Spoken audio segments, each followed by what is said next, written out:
नमस्कार, मी मुंबईचा कुणाल. मी आलो आहे लक्ष्मी कॉटेज बाळगोपाल सार्वजनिक गणेशोत्सव मंडळ म्हणजेच परळचा लंबोदर 2026 चा शुभारंभ आज होणार आहे. या शुभ दिवशी मी आज मंडळाला भेट दिली आहे. माझ्या बरोबर आहेत दादा. तुझी आधी ओळख सांग, तुझ्या सांग.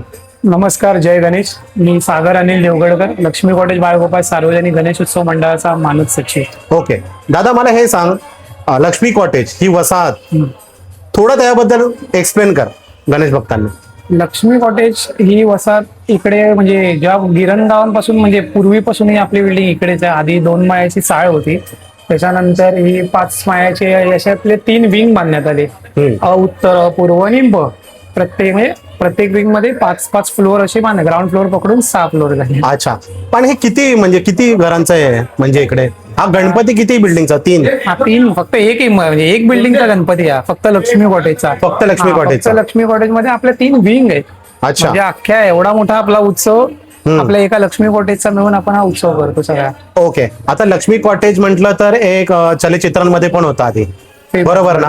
बरोबर. त्याबद्दल थोडंफार सांग, काय सांग. लक्ष्मी कॉटेज म्हणजे आपल्या इकडे आधीपासून म्हणजे पूर्वीपासून एक गोव्यातला गणपती म्हणून खूप प्रसिद्ध आहे आपला गणपती. आणि आधीपासून आम्ही चलचित्र आधी तर आम्ही लाईव्ह देखावे करायचो. म्हणजे मला माहिती आहे ना, मी स्वतः लहानपणापासून असे चलचित्र की आम्ही स्वतःही त्यामध्ये सहभागी घेतलाय. जिवंत देखावे दाखवलेत.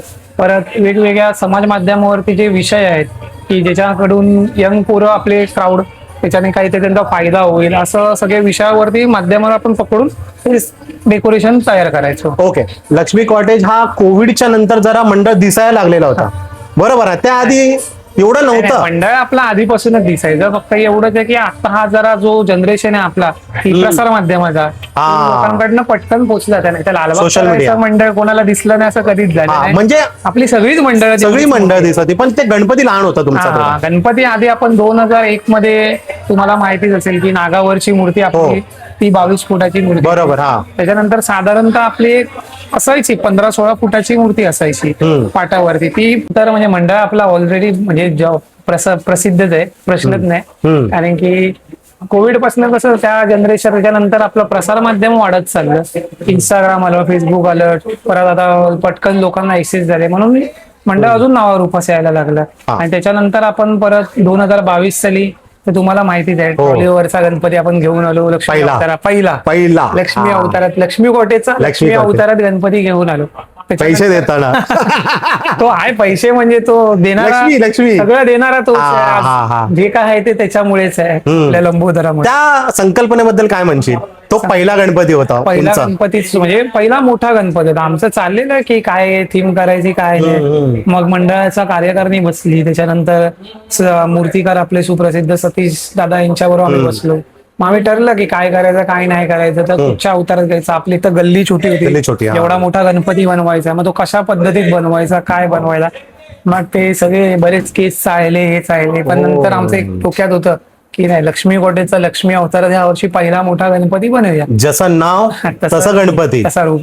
मग दुसऱ्या दिवशीचं काय सांगशील? दुसऱ्या वर्षाचा गणपती दुसऱ्या वर्षी मग आपल्याला ती थीम भेटली ना, शंकराचा अवतार. तो पण आपण मंडळाच्या कार्यकारिणीमध्येच ठरलं की काय करायचं. कारण की स्केच येतात बरोबर, स्केच आर्टिस्ट करणं. मग आपला मंडळाच्या पोरांनी दिला स्केच. काय करायचं, काय प्रत्येक थीम होते शंकर. म्हणजे आपण जे आपल्या ज्या धर्मामध्ये किंवा हिंदू धर्मामध्ये जे आपल्या परंपरेत त्याच्यातच थीम वाईज बरोबर आपण ठेवतो स्केच वाईज. तर मग स्केचच आम्हाला एवढं आवडलं की शंकर, विठ्ठल आणि विष्णू अशी त्रिमूर्ती टाईप आपलं एक. आणि मेन आपलं साक्षात रूप आपलं गणेशाचं रूप बनवलं. बरोबर आहे. तुमच्या कार्यकारिणी सदस्यांमध्ये किती जोम असतो जेव्हा गणेशोत्सव सुरू होतो? अरे गणेशोत्सव हा तर असतोच. म्हणजे आबाळाला टेकलेले असतात सगळे. वर्षाचे 12 महिने आम्ही सगळे जोशात असतो. कारण की असा एकही दिवस जात नाही की गणपतीचा विषय होत नाही. 365 दिवस. आणि एव्हरी डे लहान कार्यकर्ता असू दे, आता तुम्ही बघतच असाल बाहेर केवढी मेहनत चालली आहे पोरांची. एकदम बाल कार्यकर्ता असू दे का ज्येष्ठ असू दे, प्रत्येकाच आहे बाबा आज काय नवीन करूया, एव्हरी डे काय नवीन करूया. आता तुम्ही बघतात ट्रॉली पूजन आपण कधी केलं नाही. मागच्या पण ट्रॉली बनवली 2000. त्यावर येऊया आपण. अच्छा, आता मग जो थर्ड होता आपला गणपती आपला दक्कनचा, ते थर्ड दक्कनचा नव्हता. थर्ड आपला मयुरेश्वर. त्याबद्दल काय म्हणशील? तेव्हा पण ते स्केच दादांनी दिलेलं. अच्छा, दादांचाच ते होता. दादांनी दिलेलं मंडळाच्या कार्यकारिणीमध्ये ते पास झालं. हम्म. आणि दादा बोलले यावर्षी आपलं लंबोदराचं असं एकदम गोड रूप बनवलं आणि दादांनी ते बनवलं तसं एकदम गोड रूप. अच्छा, म्हणजे बघताच क्षणी त्या आपल्या लंबोदराच्या प्रेमात पडू असं. कसं एक्सपिरियन्स कसं होतं दादा बरोबरचं काम खूप छान, करताना? खूप छान. खूप छान. ओके. आणि ज्या पद्धतीने ते रूप घडवले, जेवढी वर्ष 3 ते 4 वर्ष, छान. त्यावेळी तुम्ही त्यांना कसं सहकार्य केलं आणि त्यांनी तुम्हाला कसं सहकार्य केलं? आमच्याकडनं 100% मंडळाकडनं सहकार्य केलं आणि त्यांच्याकडनं पण तेवढंच सहकार्य आलं आम्हाला प्रत्येक गोष्टीत. म्हणजे असं नाही की अगर हे करूया ते करूया, आम्ही कधी दादा आम्हाला नाही बोलले की आपण असं वेगळं करू किंवा काय करू. बरोबर. त्यांनी नेहमी आमच्या म्हणजे त्यांच्या वयाने आमच्या वयामध्ये जरी फरक असला तरी आम्हाला असं हे नाही केलं कधी की बरोबर, वेगळेपणा नाही दाखवत. चांगलं. अच्छा. लक्ष्मी कॉटेज सार्वजनिक गणेशोत्सव मंडळ, बाळगोपाळ सार्वजनिक गणेशोत्सव मंडळ, हे 3 ते 4 वर्ष खूप असा ग्रीप पकडलाय की बाबा वेगळा गणपती, वेगळा गणपती. जेव्हा ही हाईप्स होते तेव्हा मंडळामध्ये काय चर्चा सुरू होते? ऑब्व्हियसली मंडळामध्ये प्रत्येकाचं रक्त नुसतं सळसळतच ना. आपलं मंडळ मोठं होतंय, प्रत्येक कार्यकर्त्याला आवडतच बरोबर की प्रत्येकाचं इथे लालबाग परळमध्ये तर झालंच. हो. पण अख्ख्या मुंबई महाराष्ट्रामध्ये ज्यांची मंडळ आहे प्रत्येकाचं हीच इच्छा असते ना, माझा गणपती माझं मंडळ कसं मोठं व्हावं. आणि ऑब्व्हियसली माझं मंडळ मोठं तर आपण पण कार्यकर्ता पण ताटमानेने माहिती. बरोबर. आणि आता शेवटचा होता तो दख्खनचा गणपती, त्याबद्दलचं कसं ते तुम्ही प्लॅन केलेलं होतं गणपतीबद्दल? रूपरेखा होती त्या गणपतीची? दादा होता, त्यांनी सांगितलेलं आपल्याला दख्खनचा राजा ज्योतिबा बनवायचा आहे. मग आमच्या कार्यकारिणीमध्ये ठरलं की हा बनवायचा. मग आम्ही मूर्तिकारांशी बोललो, सतीश दादांशी. सतीश दादा बोलले की आपण असं करूया मूर्ती. मग ठरलं दख्खनचा राजा बनवायचा.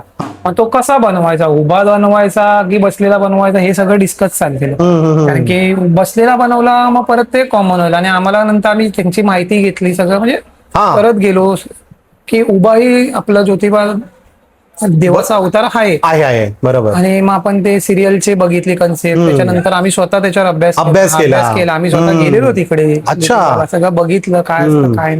मग ठरलं की नाही यावर्षी उभा करायचा. मग घोडा साहजिक आहे, ज्योतिबाचा म्हणजे वाहन घोडा आहे.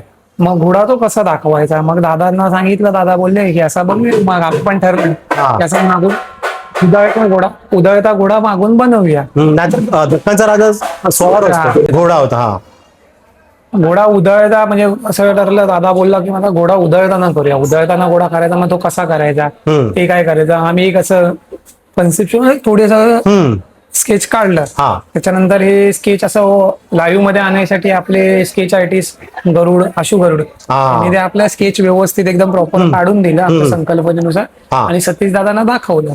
ओके. पण जी प्रसिद्धी मिळाली, जो गणपती तुम्ही आतमध्ये आणला, त्या काही घटना त्याचं काय सांगतो त्याबद्दल? म्हणजे आतमध्ये आणताना फार नेतात ते प्रसिद्धी पण होती आणि ते सगळ्यात मोठा टास्क होता. प्रसिद्धी तर झालीच होती, तो गणपती वेगळाच तो सगळ्यात मोठा टास्क होता. कारण की आपली ट्रॉली तर तेव्हा अशी मुव्हेबल नव्हती.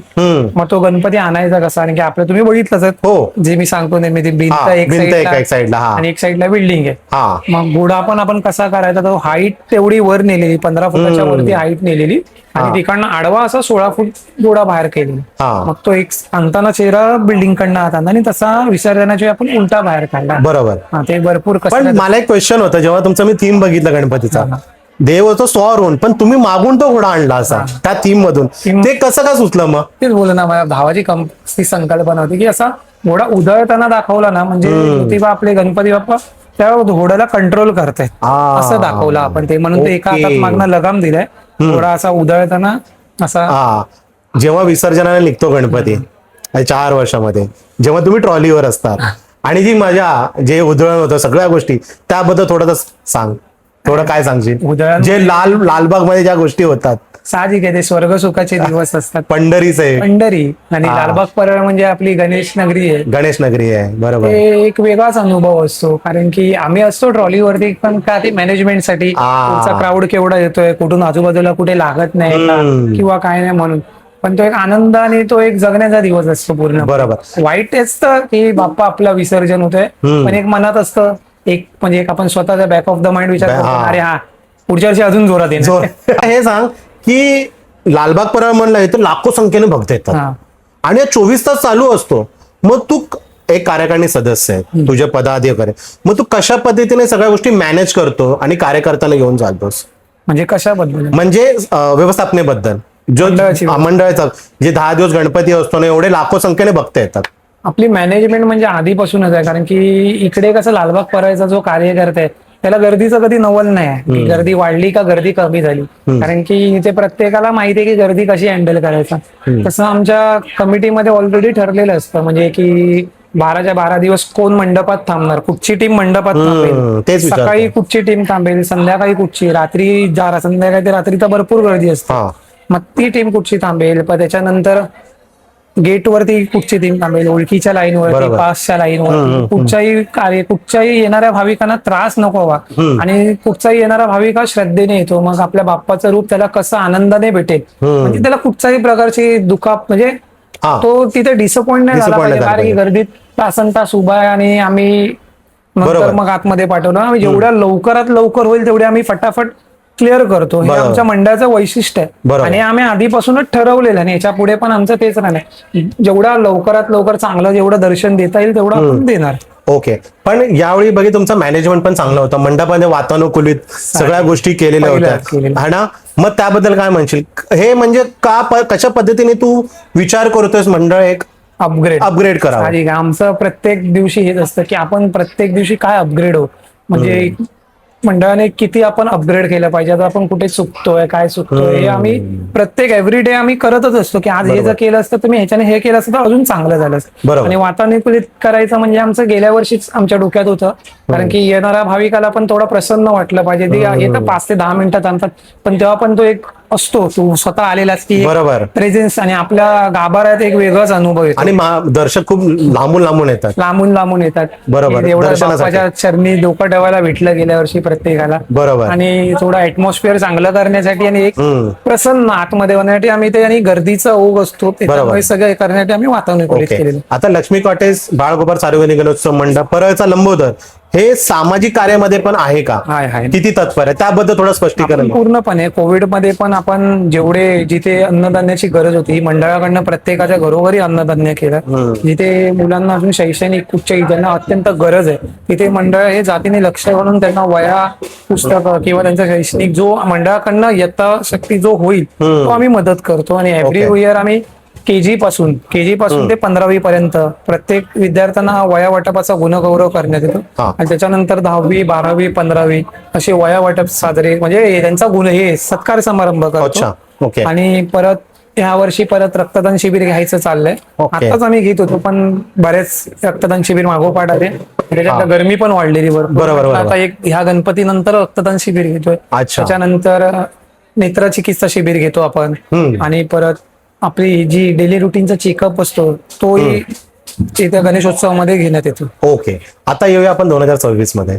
2026 मध्ये खूप काही बदल झालेले आहेत हा, आणि म्हणजे परळचा लंबोदरने खूपच काही म्हणजे चेंजेस केले आहेत, खूप काही आहे. आपण मूर्तिकाराकडे जाऊया, पण त्याबद्दल तुझे एक स्पष्टीकरण दे, कशा पद्धतीने विचार केला गेला?